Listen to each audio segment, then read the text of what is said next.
Euzu billahi mineşşeytanirracim. Bismillahirrahmanirrahim. Elhamdülillah ve salatu ve selamu ala Resulillah. Değerli arkadaşlar, Celaluddin Es-Suyuti'nin El-İtqan fi Ulumil Kur'an adlı eserinden 105. dersimizi yapmak üzere birlikteyiz. Müellifimizin vefat tarihi Hicri 911, miladi 1505. Tahkik ettiğimiz nusha, ekranda gördüğünüz nusha Tahkiku Merkez-i Dirasatul Kur'aniye. Tahkiku Merkez-i Dirasatul Kur'aniye baskısı 7 cilttir. 3200 sayfadan meydana gelmektedir. Son derece faydalı, adeta el-itkanı ihya eden bir çalışma. Değerli dostlar, bir kez daha hatırlatayım ki eğer bu ve benzeri çok sayıdaki derslerimizi beğeniyorsanız, faydalı görüyorsanız sizden önemli ricam bizim YouTube kanalımıza ciddi olarak manevi destek verin, sahip çıkın, ücretsiz abone olun. Sözünüzün, nazınızın geçtiği herkesi abone yapın. Böylece milyonlarca insana ulaşalım. Milyonlarca insanımız bu ilim ve irfan pınarından, kevserinden kana kana su içsin. Bu mini akademi bir fidan gibi kök salsın, boy atsın, çınara dönüşsün, gölgesinde milyonlarca insan ferahlansın, soluklansın, geleceğimiz aydınlık olsun, iyi ilim adamlarımız, iyi ilahiyatçılarımız yetişsinler, geçmişlerimizin de ruhu şad olsun. Bizim kıyamete kadar amel defterimiz kapanmasın. Bir kişiyi bile bu ilimlerle tanıştırırsak, buluşturursak, ondan istifade edildiği sürece hepimize sevap yazılır inşallah. النوع التاسع والعشرون في بيان الموصول لفظا المفصول معنى 19. üst başlık 29. üst başlık nedir? Lafzan birbiriyle bitişik, lafzan birbiriyle bağlantılı ama mana bakımından birbirinden ayrı ifadeler hakkında. Kur'an'da öyle ifadeler var ki lafız bakımından birbiriyle ilişkilidir ama mana bakımından birbirinden ayrıdır. Örneklendirince rahat anlaşılır.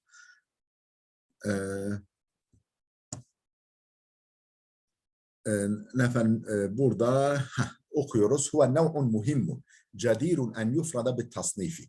Bu önemli bir bilgi türüdür. Ve nev'un muhimmun, bu önemli bir başlıktır.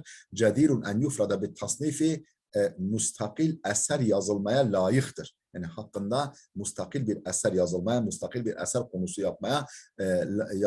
yapılmaya layıktır.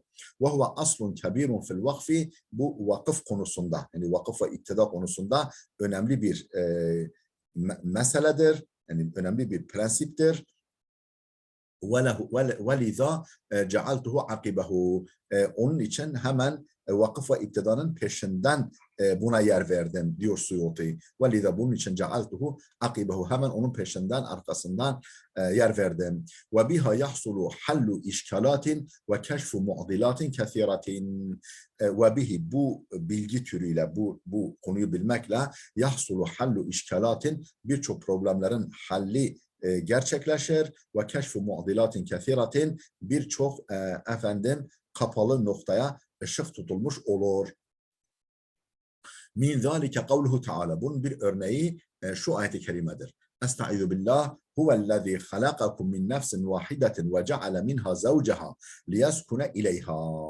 Huvellezî, Allah öyle bir zattır ki halakakum min nefsin vahideten, sizi tek bir candan yarattı ve ceale minha zavceha, eşini de ondan yarattı. Liyeskune ileyha, ta ki eşine ısınsın. Eşiyle birlikte huzur bulsun. Nereye kadar? İlâ kavlihi cealâ lehu şurakâ'a fîmâ âtâhumâ feta'âlallahu amma yüşrikûn. Cealâ lehu şurakâ'a, ona ortaklar edindiler. Devam ediyor ayet. Nereye kadar? Ceale lehu şuraka'a, ona ortaklar edindiler Allah'a. Fîmâ âtahuma, o kendilerine verdiği evlat konusunda Allah'a ortak koştular. Feta'alallahu amma yüşrikun. Allah onların şirk koştuklarından son derece münezzeh ve yücedir. Araf suresi 189-190. ayetler. فَاِنَّ الْآيَةَ فِي قِصَّةِ آدَمَ وَحَوَّ. Ayet Adem ve Havva kıssasına dairdir. Kema yufhimuhu siyak. Ayetin bağlamının ifade ettiği gibi, ayetin bağlamından da anlaşıldığı gibi Adem ve Havva kıssasına dairdir. Ve surriha bihi fi hadisin ahracehu Ahmed ve Tirmizi ve hassenehu. İmam Ahmed'in nakledip kaydettiği bir hadiste, Tirmizi'nin de nakledip kaydettiği ve hasendir dediği bir hadiste bu açıkça belirtilmiş. Yani bu ayetlerin Adem ve Havva kıssası hakkında olduğu hadiste de açıkça belirtilmiş.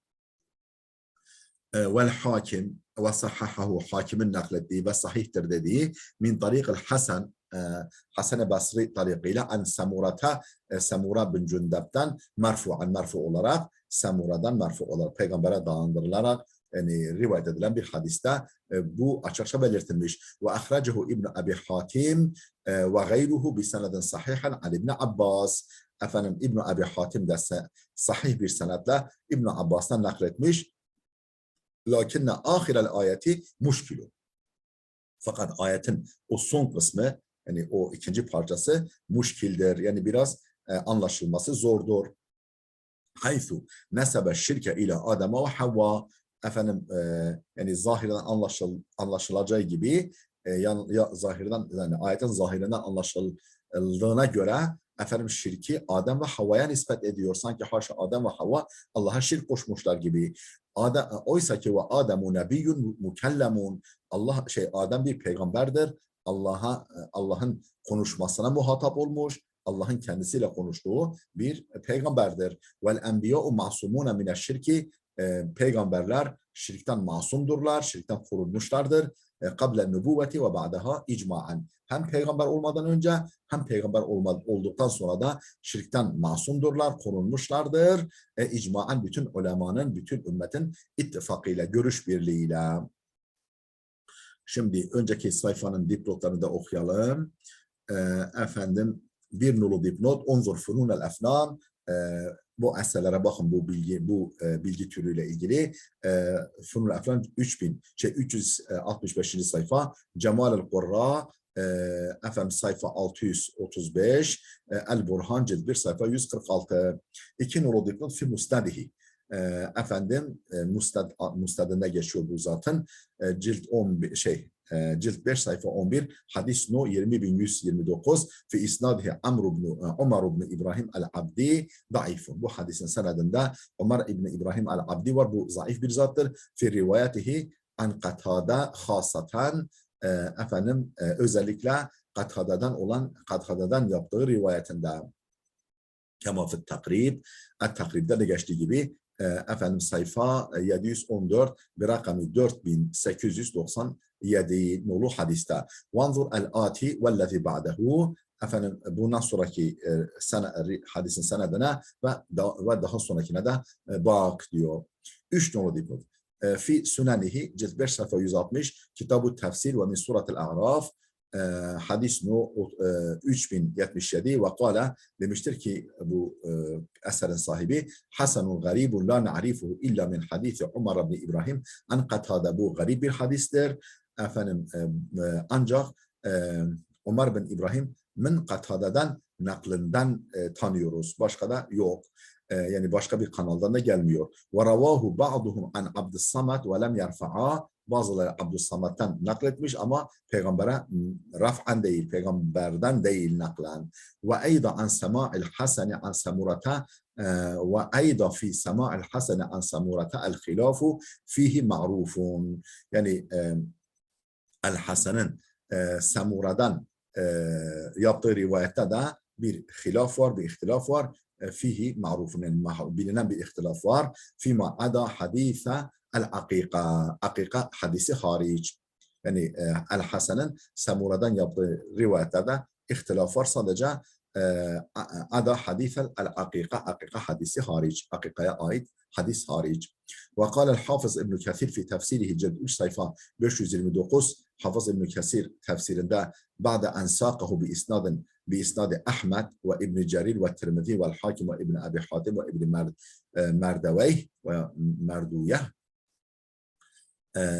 Efendim yine Hafız İbn Kesir tefsirinde cilt 3 sayfa 529 بعد أن ساقه بإسناد Ahmed İbn Hanbel'in isnadıyla naklettikten sonra ve İbn Cerir ve Tirmizi ve Hakim ve İbn Abi Hatim ve İbn Merduyeh ve bunların senetleriyla naklettikten sonra ve medaruhu andel cemi' hepsinde merkez yani eksen hepsinde eksen şahıs an Umar bin İbrahim el-Abdi hepsinde eksen şahıs Umar bin İbrahim el-Abdi'dir. Ve hakeza hadis ma'lul min ثلاثة أوجه. Böylece hadis 3 açıdan ma'luldur yani illetlidir. Yani illetli arızalıdır. Enne Umar ibn İbrahim haza huvel Basri. Efendim bu Umar ibn İbrahim haza bu Umar ibn İbrahim Basralıdır. Vakat vethakahu İbn Ma'in. İbn Ma'in onu güvenilir saymıştır. Velakin kâle Ebu Hatim Er-Razi. Fakat Ebu Hatim Er-Razi demiştir ki la yuhteccu bihi. Bununla delil getirilmez. Yani bu delil getirilmeye layık bir adam değil. Velakin ravahu İbn Merduyeh veya Merdaveyh. İbn Merduyeh fakat İbn Merduyeh rivayet etmiş bu hadisi min hadisil mu'temir El-Mu'temir isimli şahsın hadisinden an abihi o da babasından an Hasan Basri'den o da an Samura o da Samura bin Cündep'ten radıyallahu anhu marfu olarak vallahu a'lam Allah daha iyi bilir. El-Thani ikinci açıdan niye ma'lul illetli ennehu kad ruya min kabuli Samura nefsi min kavli Samura nefsi yani bizzat Samura'nın sözü olarak da rivayet edilmiş leyse marfu olarak değil. Yani peygamberden naklen değil. Kema kâle İbn Cerir, İbn Cerir'in dediği gibi ثُمَّ سَاقَهُ عَنْ İbn Abdül'A'lâ sonra İbn Abdül'A'lâ'dan naklen sevk etmiş, kaydetmiş. Haddathan demiş ki haddathana el-mu'temir bihi. El-mu'temir bu hadisi bize haddathana el-mu'temir bihi bize mu'temir anlattı demiştir. El-thalitü üçüncü arıza yani illetli nokta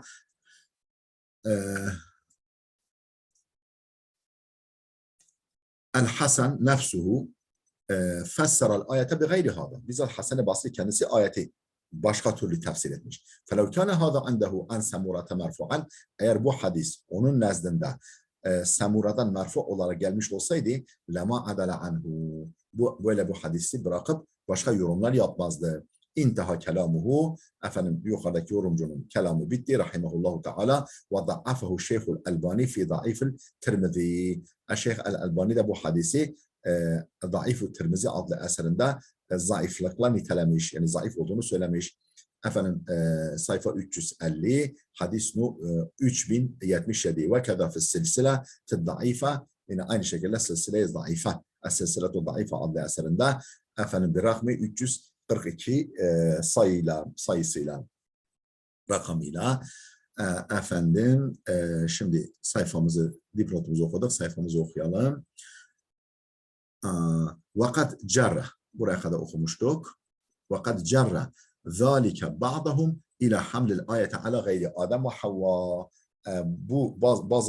Bu durum yani hani peygamberlerin bu durumu masum oldukları efendim hasta Allah'ı çok iyi tanıdığı haşa şirk koşma söz konusu olmayacağından hareketle bazı alimleri sevk etmiş bu durum ila hamlil ayeti ala gayri Adem ve Havva ayeti Adem ve Havva'nın dışındaki kimselere hamletmeye sevk etmiş.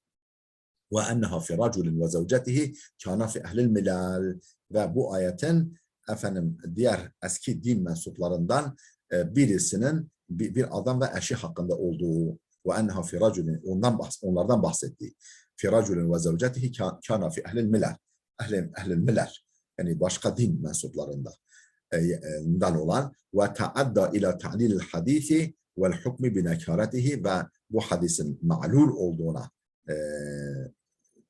kail olmuş ve taadda yani efendim ileri sürmüş ila ta'lilil hadisi vel hukmi bi nekaretihi hadisin illetli ve hatta münker olduğuna kadar noktasına götürmüş. Ve maziltu fi vakfetin min zalika, ben de bu konuda duraksıyordum diyor İmam Suyuti.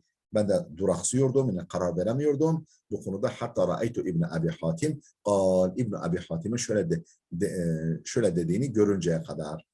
Ne demiş İbn Abi Hatim? Ahbarana Ahmedu ibn Osman İbn Hakim. Bize Ahmed İbn Osman İbn Hakim haber verdi. Sana Ahmed İbn Mufaddal, bize Ahmed İbn Mufaddal haber verdi. Sana Esbatu, bize Esbat haber verdi. An Suddi'den fi kavlihi feta'alallahu amma yüşrikun. Ayeti hakkında قال هذه فصل min ayeti Adem hasatun fi alihatil Arab. Yani bu diyor, ne demiş efendim Suddi? قال هذه فصل fi ayeti Adem. Yani burada bir ayrım noktası var. Yani Adem kıssasıyla ayetin Adem kıssasını ayırıyor. Hasatun fi alihatil Arab. Efendim Arap tanrılarından bahsediyor. Hasatun fi alihatil Arab. Yani ikinci kısmı Arap il tanrılarından, sahte tanrılarından bahsediyor. Yani Arapların efendim tanrıları Allah'a, yani Allah onlara evlat vermişken onlar o konuda Allah'a şirk koştuklarını ifade ediyor. Hasatun fi alihatil Arab. Özellikle Arap putları hakkındadır demiştir. Es-Süddi. Efendim dipnotumuzu okuyoruz. Bir nolu dipnot fil Mustadrak cilt 2 sayfa 545 Kitab-ı Tarih Zikru Adem ve sahhahahu ve vafakahu Zahabi. Efendim sahih olduğunu söylemiş El Mustadrak sahibi. Zahabi de onu onaylamış. Lakin fi isnadihi Ömer ibn İbrahim el-Abdi zayıfun. Fakat senedindeki Ömer ibn İbrahim el-Abdi zayıf bir şahıstır. Yani güvenilirlik bakımından kema takaddama, daha önce de geçtiği gibi, hususan fi Katade, özellikle Katade hakkında, yani Katade'den nakil hakkında. Katade. İki nolu dipnot fi tefsirihi cilt 5 sayfa yani tefsirinde, bu zaten tefsirinde geçiyor. Cilt 5 sayfa 1631 tefsiru surat-ı A'raf, A'raf suresi tefsiri, hadis no efendim 8636 8637 8641 fi isnadihil evvel, efendim fi isnadihil evvel, birinci isnadında kim var? Hasiful Cezeri. Hasif el-Cezeri var ve huve sadukun. Bu dürüst bir insandır ama seyyi'ul hafızı, hafızası zayıf. Kötü hafıza belleği kötü. Halata bi ahirihi ve rumiye bil ircai kema fi takrib. Halata bi ahirihi, yani efendim ahir ömründe, yani ömrünün sonuna doğru hadisleri karıştırmış ve rumiye bil ircai, murci'a olduğu, murci'a olmakla itham edilmiş. Murci'a mezhebi, yani efendim bid'a mezhebi. Kema fi takrib, takrib adlı eserde geçtiği gibi efendim sayfa 297 bırakın 1728 nolu hadis ve tehdib cilt 3 sayfa 143 ve fi thani, ikincisinde Ömer ibn İbrahim el-Abdi, yine o zat var. Tekaddeme ennehu zayıfun fi Katade, özellikle Katade hakkında bunun zayıf olduğu daha önce geçti. Fefi sahihil musannif senaduhu ve fi tashihil musannif senaduhu nazarun kema alimta. Efendim musannifin, yani Suyuti'nin bunun senedini sahih görmesinde tartışma var. Kema alimta, sen de biraz önce öğrendiğin gibi, yani senedi hakkında böyle sahih demek mümkün değil diyor. 3 nolu dipnot fi tefsirihi, bu zaten tefsirinde yer alıyor. Cilt 5 sayfa 1635 Suratul A'raf, A'raf suresi, ricaluhu beyne thikatin ve saduk, ravileri sika ve saduk arasında değişiyor. Kimisi sika, kimisi saduk. İlla enne asbata beni Nasr, asbata beni Nasr, şu kadar var ki asbat bin Nasr muhtelafun fihi, hakkında ihtilaf edilmiş. Ve kâlel Hafız İbn Hacer, Hafız İbn Hacer demiştir ki sadukun, dürüst bir insan ama yuhti'u kafiren, çok yanılıyor ve yagrubu kema takaddama, daha doğrusu ve yughribu, yani garip hadisler naklediyor. Kema takaddama, daha önce geçtiği gibi, ve yughrib, yani garip hadisler naklediyor. Efendim ve kâle Abdurrazzak, Abdurrazzak demiştir ki ana İbn Uyeyne, yani enbe'ena, bize haber verdi İbn Uyeyne, demiş ki semi'tu Sadakata bin Abdullah, Sadaka bin Abdullah dan duydum.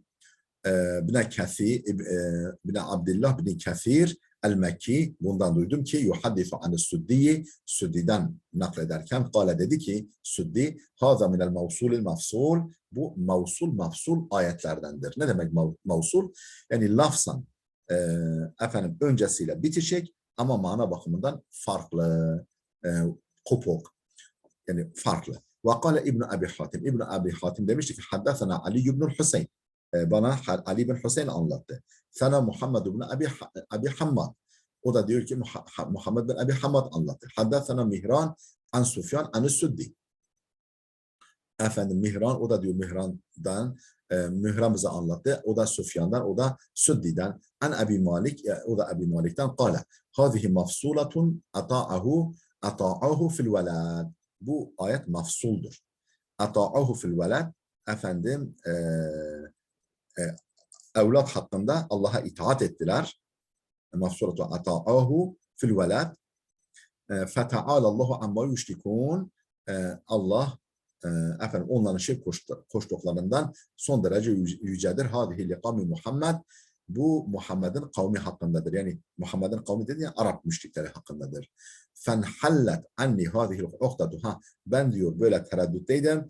Efendim ne zaman ki bu bilgileri öğrendim diyor Suyuti, fenhallet anni hâzihil uqdatu, bu düğüm kafamda çözüldü. Bu sorun çözüldü kafamdan. Vencelet li hâzihil mu'dilatu, bu kapalı nokta zihnimde açıldı. Vencelet yani açıldı, aydınlandı li benim için. Hâzihil mu'dilatu, bu kapalı nokta. واتضح بذلك أن آخر قصة آدم وحواء فيما آتاهما. Yani o zaman netleşti ki vattadaha, vuzuha kavuştu ki bizalike, bu bilgilerle enne ahire kıssati Adem ve Havva, yani ayetteki Adem ve Havva kıssasının sonu neresidir? Fima atahumadır. Orada bitiyor. Ve enne ma ba'dahu, onun sonrası ise tehallusun ila kıssatil Arab ve işrakihim asnab. Tehallusun bir geçiştir. Usulca bir geçiştir. Ve enne ma ba'dahu tehallusun, bir konudan konuya geçiştir. Nereye? İla kıssatil Arab ve işrakihim al asnab. Arapların hikayesine ve onların putlara tapmalarına bir geçiştir, bir temastır. Ve yuvaddihu zâlike taghyîred damîri ilal cem'i ba'de tesniye. Buna ışık tutuyor, bunu izah ediyor. Zamirin değişmesi ilal cem'i ba'de tesniye. Daha önce ikil geçiyorsa fîmâ âtahuma diye geçtiği halde taghyîru damir ilal cem'i, yani çoğula geçişi, ba'de tesniyeti ikilden sonra çoğula geçişi de bunu izah ediyor. وَلَوْ كَانَتِ الْقَصَّةُ وَحِدَةً, eğer kıssa aynı kıssa olsaydı, yani Adem ve Havva'nın kıssası devam etmiş olsaydı, لَقَالَ عَمَّا يُشْتِكَانِ derdi, ama yüştikun demezdi. كَقَوْلِهِ دَعَوَ اللّٰهَ رَبَّهُمَا فَلَمَّا آتَاهُمَا, bak hep ikili gidiyor. Salihan ceala, fîmâ âtahuma, hep böyle ikili gidiyor. Ve kezâlike damâiru fi kavlihi eyyüştikune mâ la yahluku şey'an. Aynı şekilde ve kezâlike damâiru fi kavlihi eyyüştikune mâ la yahluku şey'an. Nasıl şirk koşarlar hiçbir şey yaratmayanı, şirk koşarlar Allah'a. Araf suresi 191. Ve ma ba'dehu ila ahiril ayet, ve devamı ayetin sonuna kadar. Ve husnu tehallus, husn-i tehallus yani güzelce geçiş yapma, efendim vel istidrak min asalibil Kur'an. Husn-i tehallus yani usulca, böyle efendim usulca bir konudan bir konuya geçiş ve de istidrak, yani böyle bir konu arasında başka bir konuya temas, istidrak o demek, yani bir konunun akışı içerisinde başka bir konuya temas, min asalibil Kur'an, Kur'an-ı Kerim'in üsluplarındandır, anlatım yöntemlerindendir. Burada da bir husn-i tehallus var. Bir nolu dipnot fi tefsirihi. Cilt 2 sayfa 246. Suratul A'raf ve kedaf min tariqihi İbn Abi Hatim fi tefsirihi. Cilt 5 sayfa 1634 ve fi isnadihi Sadakatu bin Abdullah bin Kathir el-Mekki. Bunun isnadı senedinde Sadaka bin Abdullah bin İbn Kathir el-Mekki var. Ebu'l Huzeyl terceme lehu İbn Abi Hatim fil cerh ve ta'dil. İbn Abi Hatim El-Cerh ve Ta'dil adlı eserinde buna bir biyografi vermiş. Cilt 4 sayfa 433 ve sekete anhu ve hakkında bir değerlendirme yapmamış, sukut etmiş İbn Abi Hatim. Efendim ve zekerehu İbn Hibban fi-sikat ama İbn Hibban onu sikat raviler arasında zikretmiş, güvenilir raviler arasında zikretmiş. Cilt 6 sayfa 468 fe isnaduhu yuhassanu ala tevfik İbn Hibban. Efendim bunun senedi Hasan görülüyor, Hasan olarak görülüyor. Ala tevfik İbn Hibban, İbn Hibban'ın onu güvenilir görmesiyle. Ve ala menheci gayrihi fil isnad cehaletun ve ala menheci gayrihi başkasının yöntemine göre fil isnadı cehaletun. Senette bir cehalet, bir bilgisizlik var, yani bir belirsizlik var. Fiha febiha yakunu daifen. O belirsizlikten dolayı da o bilinmezlikten dolayı da hadis zayıftır. İki nolu dipnot fi tefsirihi bu zatın tefsirinden alma cilt 5 sayfa 1635 ricaluhu beyne thikatin ve sadukin ravileri sika ve saduk arasında değişiyor. Gayru Muhammed bin Abi Hammad Muhammed bin Abi Hammad hariç lem akif aleyhi. Yani ona rastlamadım. Yani ona hakkında bilgiye rastlamadım. Velakinne Zehabiye terceme fil mizan. Fakat El-Zehabi El-Mizan adlı eserinde bunun biyografisini vermiş. Cilt 3 sayfa 527 li Muhammed'in hal tercemesi kime? Kimin hal tercemesini vermiş? Li Muhammed ibn Hammad Es-Samiri an Mihran ibn Abi Umar Er-Razi. Bu zatın biyografisini vermiş. Ve kâle demişti ki la yu'rafu tanınmıyor bu adam ve haberuhu munkerun yaptığı rivayetlerde munkerdir. Yani çok zayıf. Ve leallehu huve muhtemelen bu odur, bu şahıs odur. Leannehu yarvi an Mihran çünkü Mihran'dan rivayette bulunuyor. Vallahu alem Allah daha iyi bilir. Fe in kana kezalike eğer gerçekten böyleyse fehuve zayıfun bihi bu hadis bu şahıs sebebiyle zayıftır. Lima sabaka min kelamı Zehabi Zehabi'nin kelamından da daha önce anlaşıldığı gibi. Efendim ve min zalike bu efendim zahiren muttasıl ama mana bakımından munfasıl olana örnek ve min zalike bunun bir örneği de bu konunun kavluhu Teala şu ayet-i kerimedir ve ma ya'lemu ta'vilehu illallah ve rasihuna fil ilm. Yani burada ve ma ya'lemu ta'vilehu illallah orada duruyoruz ve rasihuna fil ilmi yekuluna amennâ bihi ve bil yevmil ahir ve rasihuna fil ilmi diye devam ediyor. El ayete. Ali İmran 7. ayet. Fe innehu ala takdiril vasli eğer durmazsa ve ma ya'lemu ta'vilehu illallah ve rasihuna fil ilmi diye geçersek o şekilde okursak fe innehu ala takdiril vasli vasıl durumunda yekunur rasihuna ya'lemuna ta'vilehu. O zaman ilimde derinleşenler de efendim müteşabihin tevilini bilirler. Allah bilir bir de var rasihuna fil ilmi onlar da bilir gibi anlaşılır. Tevilül müteşabih.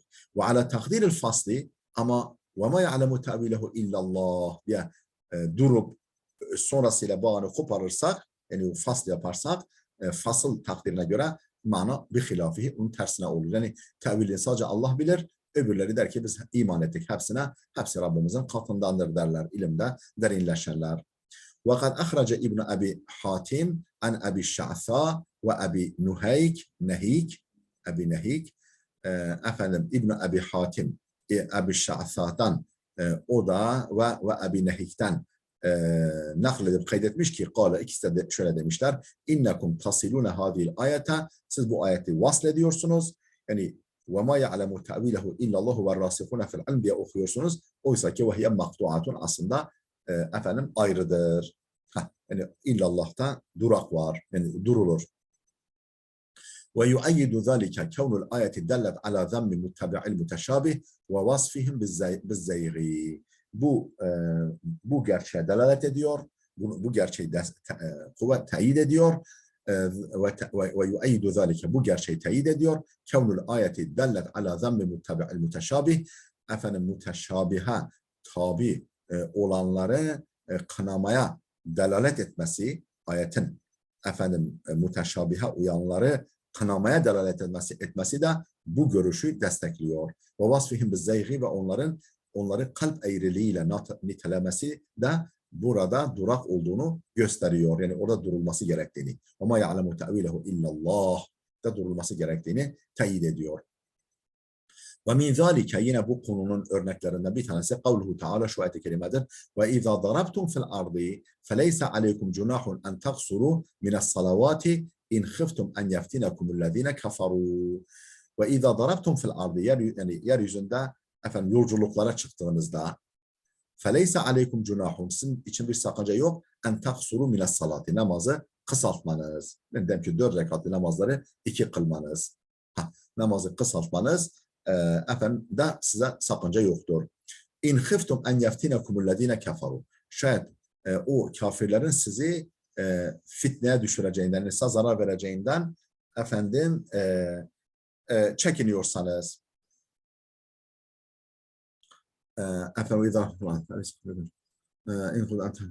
Nisa suresi 101. Fe inna zahirel ayeti, ayetin zahiri yaktabi ennel kasra meşrutun bil havfi. Ayetin zahiri neyi gösteriyor?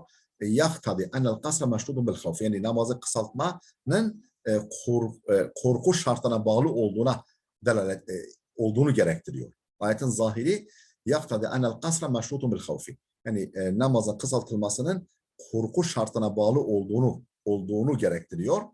Ayetin zahiri bunu gerektiriyor. Yani korkmazsanız namazı kısaltmazsınız. Ve ennehu la kasra ma'al emni. Yani güven durumunda, yani korku söz konusu olmadığında kasrın bulunmadığını gerektiriyor ayetin zahiri. Ve kad kâle bihi li zahiril ayeti. Efendim ayetin zahirinden hareketle, zahirinden dayanarak bir grup alim cemaatun, yani bir grup alim buna hükmetmiş. Yani korku söz konusu değilse namaz kısaltılmaz demiş yolculuklarda. Ki minhum Aişetu, buna da bir tanesi Hazreti Ayşe'dir. Lakin beyyene sebebun nuzul, fakat nuzul sebebi beyan etmiştir ki, bu ayetin nuzul sebebi beyan etmiştir ki enne hâzâ minel mevsulil mafsul, bu ayette mevsul-i mafsuldandır. Yani zahiren ayetin her tarafı birbiriyle bitişik, birbiriyle ilim bağlantılı, ama mana bakımından in khiftum en yeftinekumullezine kafaru kısmı ayrıdır. Yani mana bakımından. Feahrece İbn Cerir. Şimdi hadisin ayetin nüzul sebebini söylüyor. Feahrece İbn Cerir min hadisi Ali'yen kal. İbn Cerir Hazreti Ali hadisinden naklan kaydetmiş ki İbn Cerir sa'ala kavmun min beni Neccar. Beni Neccar'dan bir grup adam sordu. Resulullah sordu. Şimdi burada dursun değerli dostlar. Şu dipnotları bitirelim sonra devam ederiz. Şimdi vel Kur'anul Kerim, bir nolu dipnot. Kur'an-ı Kerim yeşhedü lihâda tercihi. Bu tercihe delildir. Bu tercihe şahitlik ediyor. Yani bu ikinci şık, yani bu mafsul ve mevsul-i mafsul. وقد ذهب إليه الحسن البصري. Hasan el-Basri de bu görüşte rahimehullah, ve huve ravi hadisi Samura es-sabık. Yani daha önceki Samura hadisinin de ravisidir Hasan el-Basri. Ve ihtarehu İbn Kesir. İbn Kesir de bu görüşü tercih etmiş ve kâle, ve demiştir ki ve amma nahnu, bize gelince biz ise fe'ala mezhebil Hasan el-Basri. Biz Hasan el-Basri görüşündeyiz rahimehullah fi hâzâ, bu konuda. Ve ennehu leysel muradu fi hâzâ siyak Adem ve Havva. Yani bu siyahta maksat Adem ve Havva değildir. Yani kastedilen Adem ve Havva değildir. Ve innemul muradu min zalike el müşrikune min zürriyetihi. Bilakis Adem ve Havva'nın zürriyetinden müşrik olanlardır. Yani Adem ve Havva'nın zürriyetinden daha sonra müşrik olanlardır. Tefsir-i İbn Kesir, cilt 3 sayfa 528. Vanzur tefsir Er-Razi. Bakınız Er-Razi tefsirine cilt 8 sayfa 90 ve Adva el-Beyan cilt 2 sayfa 340. Bu eserlere de bakınız. 2 nolu dipnot. Tefsir-i İbn Abi Hatim cilt 2 sayfa 599. sakata min matbuati Ebu'l Fadl. Ebu Fadl'ın basılı nüshasından bu bilgi düşmüştür, yer almamaktadır. 4 nolu dipnot fi tefsirihi, tefsirinde geçmektedir. Cilt 9 sayfa 126 Suratun Nisa, Nisa suresi hadis no 1031 cilt 4 sayfa cilt 3244 velem yensibhu es-Suyuti fi'd-Durr efendim velel Hafız İbn Kesir fi tefsirihi velem yensibhu, bu hadisi nispet etmemişler. Es-Suyuti Durrul Mensur'da cilt 2 sayfa 656 ve El-Hafız İbn Kesir de tefsirinde illa libni Cerir, ancak İbn Cerir'e nispet etmişler. Lakinne fi isnadihi, fakat bu hadisin senedinde yer alıyor. Seyf ibn Ömer et-Temimi, Seyf bin Ömer et-Temimi ve huve metrukun. Bu da metruk bir şahıstır. Yani hadisi alınmayan, güvenilmez bir kimsedir. Ve lidâlike kâlel hafız, bunun için el-Hafız İbn Kesir demiştir ki hâzâ siyâkun garibun cidden. Bu cidden garip bir bağlamdır. Yani bir garip bir söylemdir. Velakinne li ba'dihi şahidun min rivayeti Ebi Ayyaş az-Zarqi az-Zarqi hâzâ siyâkun cidden velakin li ba'dihi şahidun. Fakat bir kısmı için şahit var. Yani destekleyici başka bir rivayet var. Nereden? Min rivayeti Ebi Ayyaş az-Zarqi. Ebu Ayyaş az-Zarqi'nin rivayetinden. Vesmuhu Zeyd ibn Samit, ismi Zeyd bin Samit'tir. Thumma saqahu bi isnadil İmam Ahmed, sonra İmam Ahmed'in senediyle bu hadisi kaydetmiş rahimehullah ve sahhaha isnadahu, ve senedinin sahih olduğunu söylemiş ve kâle demiştir ki ve lehu şevahidu kethiratun, bu isnadın çok şahitleri var. Thumma zekere şevahidehu, sonra şahitlerini zikretmiş. Fel yuraca tefsiruhu, tefsirine müracaat edilsin. Cilt 2 sayfa 355 lakinnehu ca'a fi İbn Cerir ve Durrul Mensur minen tüccar. Fakat İbn Cerir ve Durrul Mensur'da tüccardan gelmiş. Beynema fi İbn Kesir min benin neccar. Oysa ki İbn Kesir'de min benin neccar. Benin neccar. Tüccar değil de min benin neccar diye geçiyor. Efendim şimdi dipnotumuzu okuduk. Şimdi ne dedi? Öncekiyle bağlandı kuralım. Yani ayetin nüzul sebebi bilinince diyor mesele hal olur. Kâle se'ale kavmun, bir grup insan sordu min beni neccar kabilesinden kime? Resulullah sallallahu aleyhi ve sellem, Resulullah'a sordular. Fekalu dediler ki ya Resulallah inna nadribu fil ard, biz seyahatler yapıyoruz. Fekeyfe nusalli, namazımızı nasıl kılacağız? Feenzelallah, bunun üzerine Allah şu ayet-i kerimeyi indirdi. Ve izâ darabtum fil ardi feleyse aleykum cunahun en taksuru mine's-salâh. Efendim yeryüzünde yolculuk yaptığınızda namazı kısaltmanızda bir sakınca yok. Sümme inqata'al vahyu, sonra bununla ilgili vahiy kesildi. Yani bununla ilgili vahiy gelmedi. Felemma kana ba'de zâlike bihavlin, bir sene sonra olunca gazan nebiyyü, peygamber askeri sefere çıktı. Gazvaya, askeri sefere çıktı. Fasalla zuhra, öğle namazını kıldı. Fekalel müşrikune, müşrikler dediler ki lekad emkenekum Muhammedun ve ashabuhu min zuhurihim. Muhammed ve sahabileri efendim size imkan verdiler. Arkadan, yani arkadan saldırmanıza imkan verdiler. Bak namaza durdular, arkadan vurun. Muhammed ve ashabı arkadan saldırmanıza imkan verdiler. Hella şedattum aleyhim, saldırmaz mısınız? Saldırsanıza arkadan. Fekale kailun minhum, onlardan biri dedi ki inne lehum uhra misliha fi isliha, bekleyin, acelemiz yok. Daha bir namaz daha kalacaklar, o zaman saldırırız. İnne lehum uhra, onların bir namazı daha var. Misliha, aynen bunun gibi. Fi isliha, akabından, yani bunun ardından feenzelallahu beyne salateyni, Allah iki namaz arasında şu ayeti indirdi. İn khiftum en yeftinakumul-lezine ayetini indirdi ila kavlihi azaben muhinaya kadar. Nisa suresi 101-102. ayet.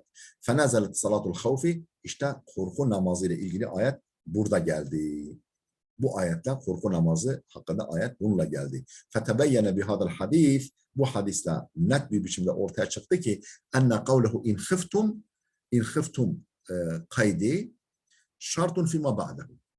Yani sonrası için bir şarttır. Öncesi için değil. Ve huve salatul havfi. O da korku namazıdır. La fi salatul kasri. Yoksa seferdeki kısa kılınacak namaz hakkında değildir. Vakat kâle İbn-i Cerir hâzâ İbn-i Cerir demiş ki hâzâ te'vilun fil ayeti hasenun. Ayet hakkında bu tevil güzel bir tevildir.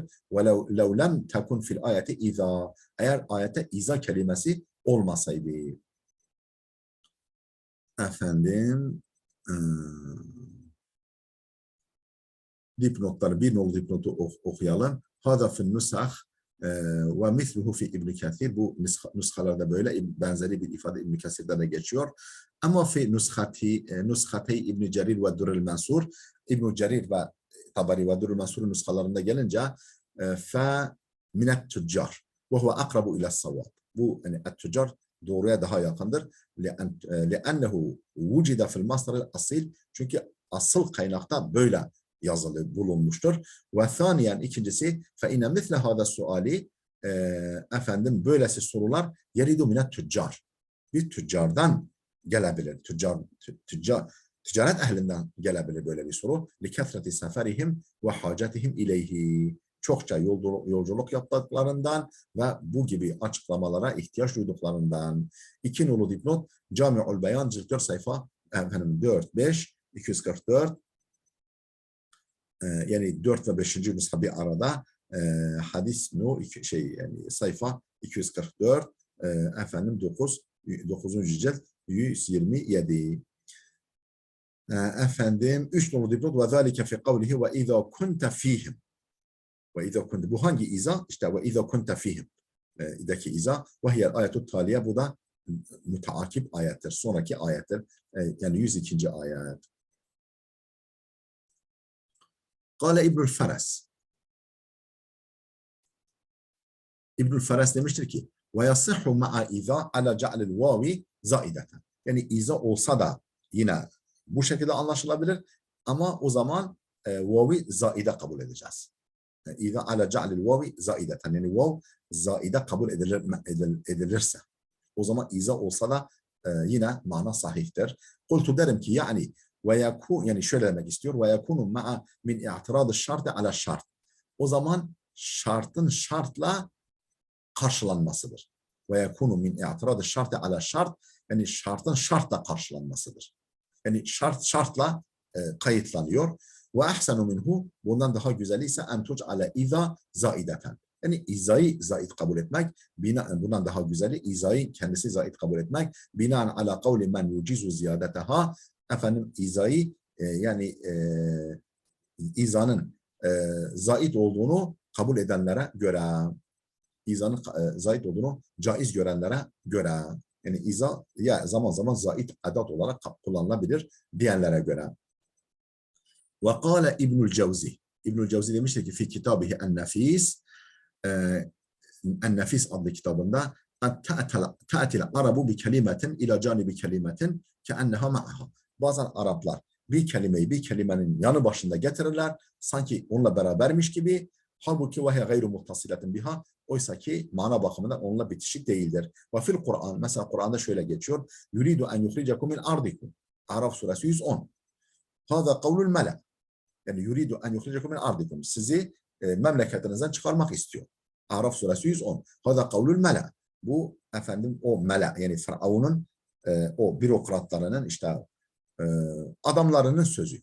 Fekâle Firavun demiş ki femâzâ te'murun. O zaman ne emredersiniz? Hadi bana bir yol gösterin. Siz böyle diyorsunuz, o zaman bana bir yol gösterin. Bak zahiren yuridu en yukhrijakum min ardikum femâzâ te'murun. Şimdi bakın sanki bitişikmiş gibi ama aslında min ardikuma kadar o Firavun'un o meclisinin sözü, femâzâ te'murun da Firavun'un sözü. Firavun'un Allah onun sözünü naklediyor. Ve misluhu, başka bir örnek, ana ravettuhu an nefsihi, ben yani diyor ki Züleyha, Yusuf'a ben sahip olmak istedim ve innehu lemines sadikin. O doğrulardandır kesinlikle. Yusuf 51. ayet. İnteha kelamuha.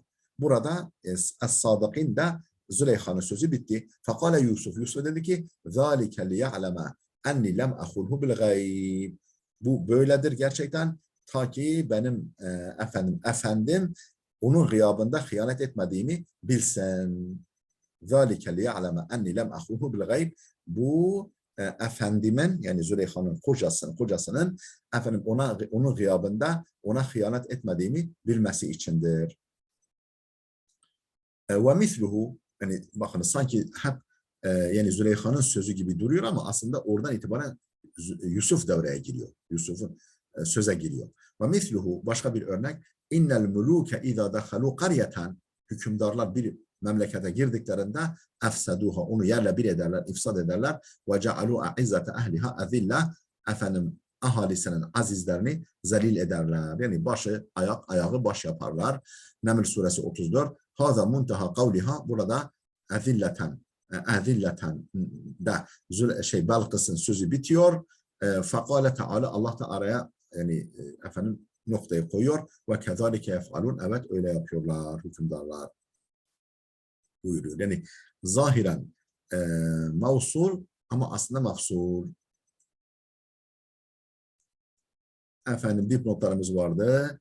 2 nolu dipnot Cami'ul Beyan, 3 nolu dipnot ve zalike fe kavli ve izâ kuntum fîhim ve izâ kunta fîhim onu söyledik ve heyalâdü tâliye arkasındaki ayettir dedik bunu. Efendim bu sayfanın dipnotları 1 nolu dipnot Ahkamul Kur'an lehu bu zata ait Ahkamul Kur'an adlı eserde efendim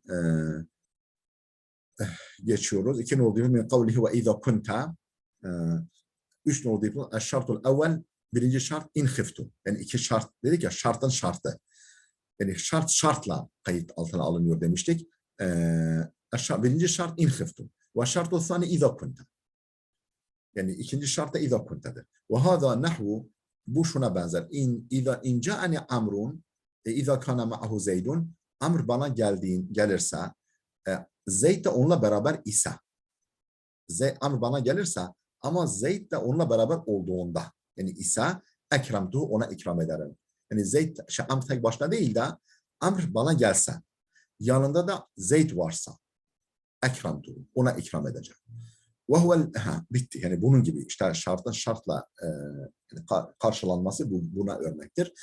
Bu onun örneğidir. 4 nolu dipnot ve huvel cevheri bu cevheridir. El cevheri isimli zattır. Unzur as-sihah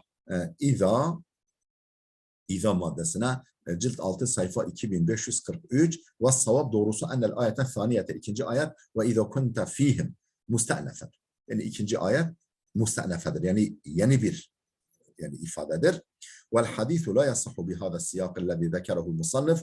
Musannifin yani Suyuti'nin yer verdiği bu akışla, bu biçim, bu üslupla hadis sahih değildir. Yani kaydettiği şekliyle kema takaddeme fi tahric hadisin tahricinde de geçtiği üzere vanzur ayda Cami'ul Beyan aynı şekilde Cami'ul Beyan'a da bakın yani Taberi'nin efendim 5 nolu dipnot tasahhafa fil matbu' tefsir kelimesi el matbu' yani basılı nüskada yanlış yazılmış ve savab el mezkur doğru olan bizim metinde kaydettiğimizdir. Vanzur el mudhiş lehu bu zaten El Mudhiş adlı eserine bakın. Sayfa 26 ve Kitab-ı Nefis ve Kitab-ı Nefis zekerehul Hacı Halife fi Keşf-i Zunun. En-Nefis adlı eseri Hacı Halife Keşf-i Zunun adlı eserden yer vermiş. Cilt 2 sayfa 1970 vel-Alavci fi muallafat İbnül Cevzi. İbnül Cevzi'nin muallafatında da nakletmiş bu kitabı. Efendim 249. sayfadan. Ve misluhu. Bunun başka bir örneği. Bu yani mevsula başka bir örnek. Men ba'athena min markadina ifadesi Yasin suresi 52 intaha kavlul kuffar. Yani burada kafirlerin yani sözü, kafirlerden alıntılanan söz burada bitiyor. Fekalet meleket. O anda melekler devreye giriyorlar, söze giriyorlar ve diyorlar ki hâzâ mâ va'adan Rahman. İşte bu Rahman'ın vaad ettiği gün bugündür diye.